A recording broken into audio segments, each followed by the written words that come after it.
Hey guys, this is the Scholar Juno Mo Bing. So today I have my LK Chen Song Han Dao Song Shou Dao here, and I want to talk about why there is no point.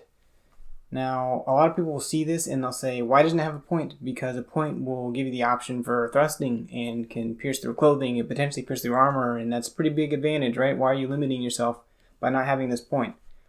The first thing to say is that in the Song Dynasty, many of these Shou Dao did indeed have points or clipped points that would be, more pointed that could thrust, but not all of them did. Some of them were just pretty much flat like this, which seems kind of strange, but actually there also, just for a little context, there were some European, falchions and messers that also would have flatter points and were not as, meant for thrusting. And it might seem strange to limit yourself in that way, but I think that there's a few key kind of points that can add to why they may have not had points on these swords. So the first thing to think about is if you have a blade like this one, this, not too long but pretty heavy cleaving blade, and you want to have a point on it, there's only a few things you could do. Number one, you could grind out some of it, reduce the mass of the tip, and have a pointier tip. Now, that would mean that the actual strong cleaving portion of the blade is shortened some, and it would mean that you don't have as much mass here, which could reduce some of the, hitting power and cleaving power of the sword, which wouldn't necessarily be the best option. Another thing you could do is add mass and add a point onto it, and that could be okay too, but sometimes it can make things too heavy. And this sword is already kind of reaching some of those limitations of how heavy you want it to be for one hand, because this is technically a single-handed sword. On top of that, one other way that you can make a point is by using the same material and by, hammering it down, thinning it out, and making a thinner taper to a point. Now, this could be done, but one issue that this would have is actually durability. And a lot of points, if you don't make them super robust, they can pretty easily, bend or snap when you're trying to stab through tough materials. So this design is actually really good at cutting and very robust. But that's not the only reason that it might not have a point. Another one is that this is a single-handed sword. So it's people will say that points are good at piercing through armor, but in reality, with a single-handed sword, it's really not easy. Like even riveted mail, well, you take riveted mail and you have a super pointy sword and you just have one hand and you try to thrust through it, it's not going to be easy.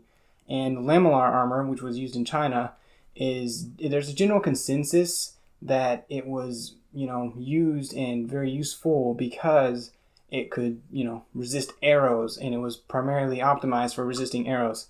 Now, I think that there needs to be more testing done to really drive this point home and prove it once and for all, but it's a general consensus, and if that's really the case, then it's not going to be easy to pierce through it with a single arm thrust. Now, if you have a spear or, you're shooting a projectile, that's a different story. That can have a lot more power than just one arm just kind of, driving out there. But the main thing is piercing through armor is really not that easy. And during the time period when these were used, there was quite a bit of heavy lamellar around on the battlefield, particularly during the Song and Jin wars and stuff like that. So another thing to talk about is, do you need a point for a thrust to be effective? Now, if you actually want to pierce the person and do internal bleeding and all this other nasty stuff, then yeah, you kind of need a point.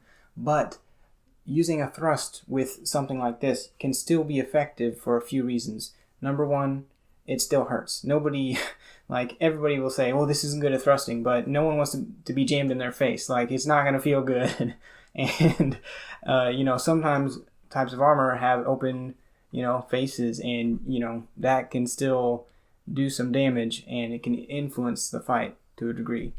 Number two, it's related, but if you thrust at someone's face, even if you don't hit them, you can make them flinch. A trained person will usually not want to take a thrust. Getting a reaction out of someone by thrusting at them is, a super useful tactic, even if you don't actually have a point. Number three, even if you don't have a point on your blade, you can still use a thrust to, influence the opponent's balance or their structure in general.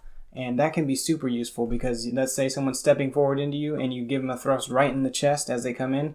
That's going to start to, that'll have an impact on how their cut goes or anything like that. And That's a super useful thing that shouldn't be overlooked. And even, blunt weapons or like the staff, like quarterstaff or something like that, thrusts are still used in those systems. And it's not just because it's like as lethal as it would be if it was a spear, but it's because you can still do damage and you can still break down their structure. And those things are not worth sacrificing. That technique is still used and useful, in my opinion, even if you don't have a point that can pierce their internal organs.